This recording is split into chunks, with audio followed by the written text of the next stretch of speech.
Hello and welcome back to It's Reading Time Somewhere. My name is Carolina and I'm your host. So on these two last episodes, and since it's the end of December and also the end of the year, I kind of want to make this not a Spotify wrap-up, but like my It's Reading Time wrap-up. What did I read in the year? What was my most author read during this year? And this had a turnaround at the end of the year that I did not expect, to be honest. But starting a little bit also with I am really sorry, because I know that on my last episode I said that I was going to pre-record some episodes, and I know that I missed November with an episode. I'm going to try to compensate that with now trying to find a little bit of time to record my two last episodes for this year. This one I'm going to be talking about my most read author, and I'm going to explain why, and my rating of the books, my usual podcast.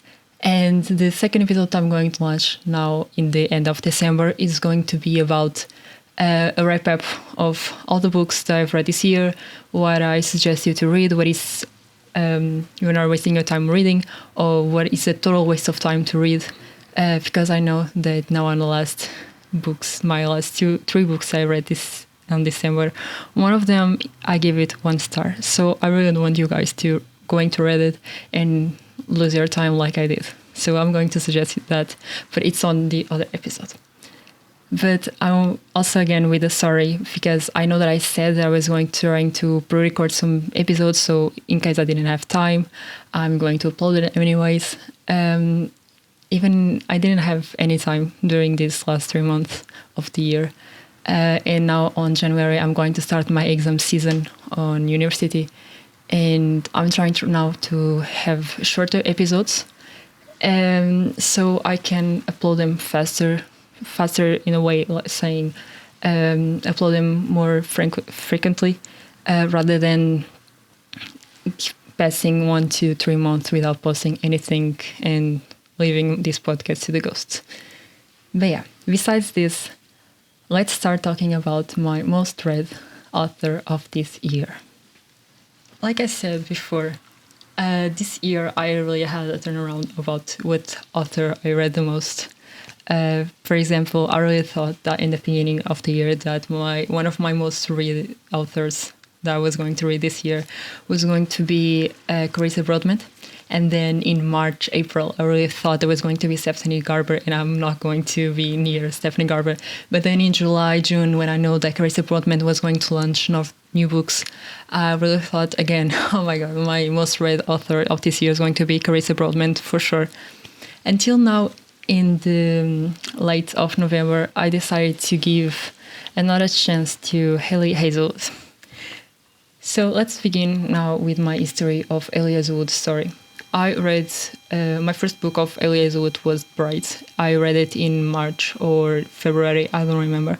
And I really enjoyed her writing. It was like my first impression was I really enjoy, because I didn't thought that her writing was too complicated for someone who is non-English, for someone who has other language. I thought that I understand everything, and I read that book pretty quick.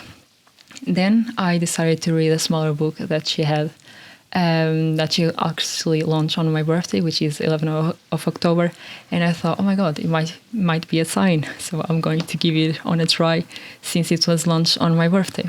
And it was the book First. I think that this book was compiled in some series of smaller books that the authors gather and write. So I think that this one was into it. And it was the first. And to be honest, I didn't enjoy that book. It was a shorter story, so I didn't expect too much, to be honest. So I think I rated it 3 or 4 stars. I don't remember. For me, it wasn't really that the thing. Yeah, I was trying to scroll now on my grades to find. Yeah, I gave it 3 stars. And on Bright, I gave 4 stars because I was really impressed with her on the beginning. And then when I read the first, I was like, maybe. And then after First, I read One Dark Window because I want to also give some time in podcast to on episode 2 talk also about that author and those books because they were amazing, to be honest. But we are not going to talk about them now. And then I think on my final books of November, I decided to read and to give a try on a book that I was on my reading slump for 2 years, which was the I Love Hypothesis. I've been wanting to buy this book for almost 2 years, like I said, and I don't know, I was not in the mood to read romance at the moment. I didn't want to read romance, I wanted to read romantasy or fantasy, because I thought that romance was too basic, and little did I know that on the last month I was going to read a lot of romance books. So I read The Love Hypothesis in one day, which was weird because on the last month of this year I've been taking at least 2 weeks to finish a book because I didn't have no time to read, and I read almost every day because it's my me time. To also relax a little bit.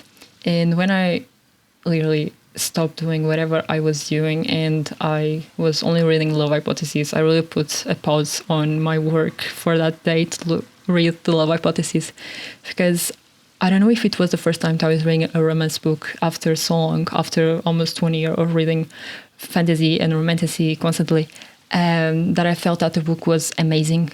But I really think that the book, I don't know, it was something different from any other romance books that I've ever read. And I know that it's possibly the writing of her is possibly the stories, that I gave it 5 stars. But I really love The Love Hypothesis. I'm not going to spoil it out. I'm not going to talk about what is the book about, because I think that it's a really known book. And when I found out that it was her first book, I was really impressed because normally when the author publish their first books, they usually are not their bestseller. It takes a little bit of time, and hers were a bestseller, so it was amazing. After the I Love Hypothesis, I decided to give a try, and I discovered that on the main world of Elie Hazelwood, she usually bring out older characters to the books that she's writing, and I kind of want to continue reading them in the way that she published them and write them. So after reading the I Love Hypothesis, that's why I have a list of the books I'm going to check on the books that I've read. Next to these ones, we have 3 smaller books that the whole main book is called Love to Love You. And then on the first book is Under One Roof. All these 3 books on this area of Love to Love You, they have approximately 100 pages, so they are shorter books, and I was also using them to reach my reading goal, because I've already reached it in July, but I decided to create more reading goal to myself. Basically, I had 25 books for this year reading goal, and I read it 45. Yeah, and then now on December I was like, maybe I can reach to 50. No, I didn't, and now I'm not going to read 50 books. I just gave it up because 45, it's already an amazing amount of books to read in 1 year. But again, not talking about that. Under One Roof, it's a small book. It doesn't have like this complex feelings, don't have this too much story to. It's just a very straight to the point, like the other 2 books. But on the first 2 books of Love to Love You, Love to You, or it is Love to Love You, I didn't feel like a connection with the characters. I felt it was really flat, which I gave on to Under One Roof 3 stars, and then to Stuck With You also 3 stars, because I felt that the book was too basic, was too flat. It didn't have too much development. It was like, oh, I met him in 2 days, and I really love him. It's basically that, and I didn't felt that it had a connection. I felt that it was development. It didn't have any of that. So then on this 3rd book of this collection, it was Stuck With You. Stuck With You, it was the second, Below Zero, which on this book was completely different from the other ones. In this book, I felt the characters had a connection, had a story beforehand. It wasn't like, I met you and I already like you. It wasn't that. It was a connection, they had a story, and even though the book was a shorter story, we really can sense that, we really can feel that. So I gave it 4 stars because I felt that it was the only book of these 3 smaller books that really had that connection besides the other ones. Then after these 3 mini short stories, I read Love on the Brain. It was here when I started noticing a pattern. And I think that this is one of the major problems of Elias Wood, is that she doesn't have any other variety on her description of the guys, of the boys, of the characters. I think that all the boys are like these nerd, huge, tall boys. They don't have any difference. They are nerds, they are intelligent, they are very known, they are known to be rude, and I'm not seeing too much of variety in here on the books. And I think that till the moment of the books I've read of her, I'm not seeing any variety. And I think that for me, that's one of the problems that I'm finding out in her books, because okay, I'm going to read another book of her, and then I discovered that it's like another book of the same type of guy. The only person that changes is the character. And for me, it was here when I started noticing this pattern, but I just didn't care, and I decided to continue, and I didn't want that to ruin my experience of reading the books. So yeah, on Love on the Brain, we have the same stereotypical type of guy like Adam of the Love Hypothesis, but here his name is Levi, and apart of him being a biologist, he's an engineer. And we see like the dispute of engineers with scientists and what is better, what is wrong. We have this type of thing. So on Love on the Brain, I gave it 4 stars. And then my final, it's not my final book, it's pre-final book, which was Love Theoretically, which I gave it 4.5 stars. I think that on Fable, I gave it 4.5 stars, and on Goodreads, which we now have half, I gave it 4 stars. Now I'm going to give it 4.5 stars, but I think that when I wrote it, I was thinking about giving it 4 stars, but now that I'm thinking 4.5 stars, it's better. Because, like I said, same description of guys, the guys are exactly the same, but on this book, Adam of the Love Hypothesis appears. He is going to make an appearance. Adam and Olive make an appearance here, even though it's a very short, brief appearance. But I really enjoyed that, and I think that the overall story is also it's not completely different, but it's somehow different. I really enjoyed the development of the character. I think that the female character will have a mission, not a mission, but like a thing that she needed to develop during this book. And I really enjoyed that. Like, she had a problem, so she really had to try to develop that, try to change that. And I really enjoyed that development of her during this book. And I think that also the male character really had a part in this, in trying to help her develop that.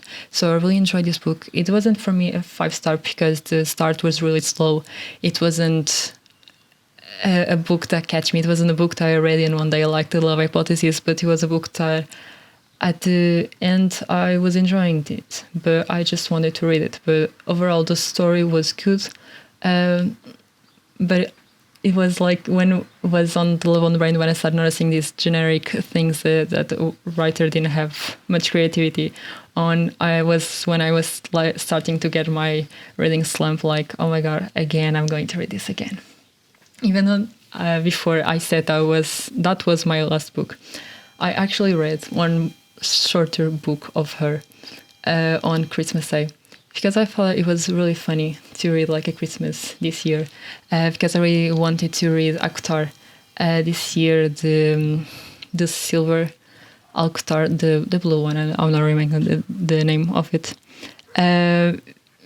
because I was like Christmassy, but I didn't have time to read Christmassy books, and I was still reading Elias Wood during this time, so I'm going to read a smaller book that I found also of her about Christmas. And then I found out that it was actually another one like the first books. It was a commission with all of these authors for Christmas book, but I think that these ones were like 6 of 8 books of short these ones were really short Christmassy books, because most of them are like 50 pages, others are 60, but Elie Hazelwood is the first one of this series, and hers were 100 pages. So, on this book, it's a very Christmassy. Also, it's not like under Love to Love You, those 3 shorter stories of her. It's also a shorter story. Doesn't have a lot of development, but in this story we can also see that the characters have a story, have a background. It's not like I met you, I like you, like I said. It's more they have a story and they are trying to reach to a point, and it's on Christmas, obviously. And so on this book, I rated it with 3 stars. And now I'm kind of thinking when I'm reading the reviews of other people on this book that I should probably give it more stars. But to be honest, I think that 3 stars for me, it's okay, because I don't know. Even though they are the development, even though the writing was okay, again, the boy had the same generic characteristics. Is the same generic boy. Is the same generic story. And even though I'm not a romance reader, like I say all the time, I'm a mood reader. I read whatever I'm feeling. I think that this lack of more characteristics on the boys, even though their personality changes a little bit, though, they still be the same. If you put all of them by side, they are going to be all the same. They're going to be tall, they're going to be huge, they're going to be brown, except that Jack is the only blonde. No, Jack is not only blonde. We have to Stuck With You is also blonde. Oh, in Below Zero, he's ginger. He's a redhead, sorry. So yeah, they're all the very generic characteristics. So I kind of want to give it a try and continue reading Elie Hazelwood, because I really enjoy her writing. I really enjoy this team idea that she has, and putting more importance of the women that are in this team, that are working in the sciences and technologies and things like that. Because I used to be a part of the STEAM group, and Women in STEAM. It's that. Sorry. So I was really excited to see this part, and I really enjoyed that part too. But a part of that, the characteristics are usually the same. But yeah. But overall, I really enjoyed reading. I didn't expect, to be honest, that Elie Hazelwood was going to be my most read author of the year. It was really a turnaround at the end of the year, because I really thought The Great Development was going to be my most read, because I really enjoyed the vampire books, and yet last year it was Lane Hush. I didn't really expect that Lane Hush was going to be my most read. But Great Development, it was different. But this turnaround of Elie Hazelwood, it really surprised me, and I read a total of 9 books of her, so I really enjoyed. But if I had to recommend you guys 1 or 2 books of Elie Hazelwood to read in 26.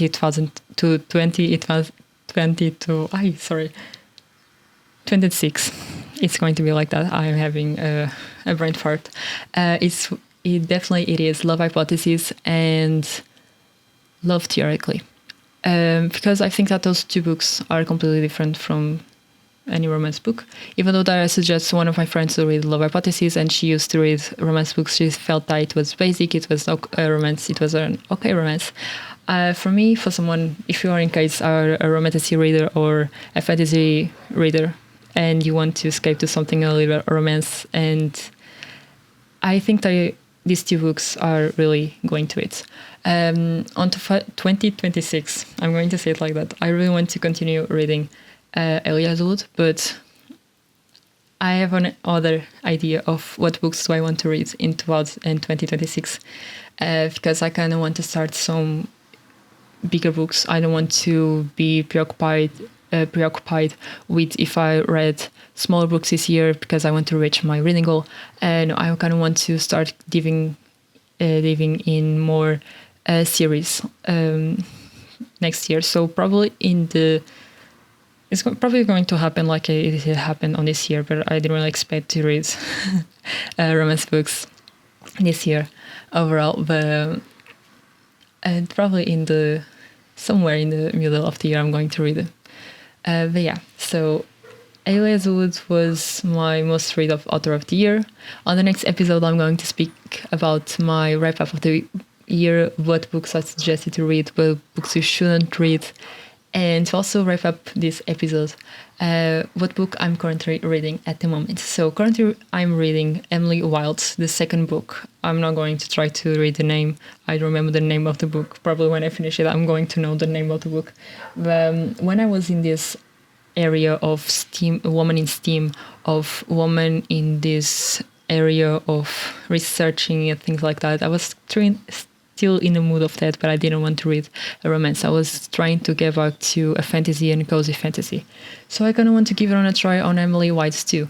And surprisingly, I've read the first 2 chapters since yesterday, and it's kind of nice, to be honest. It's getting better than the first 2 books, the first book, sorry.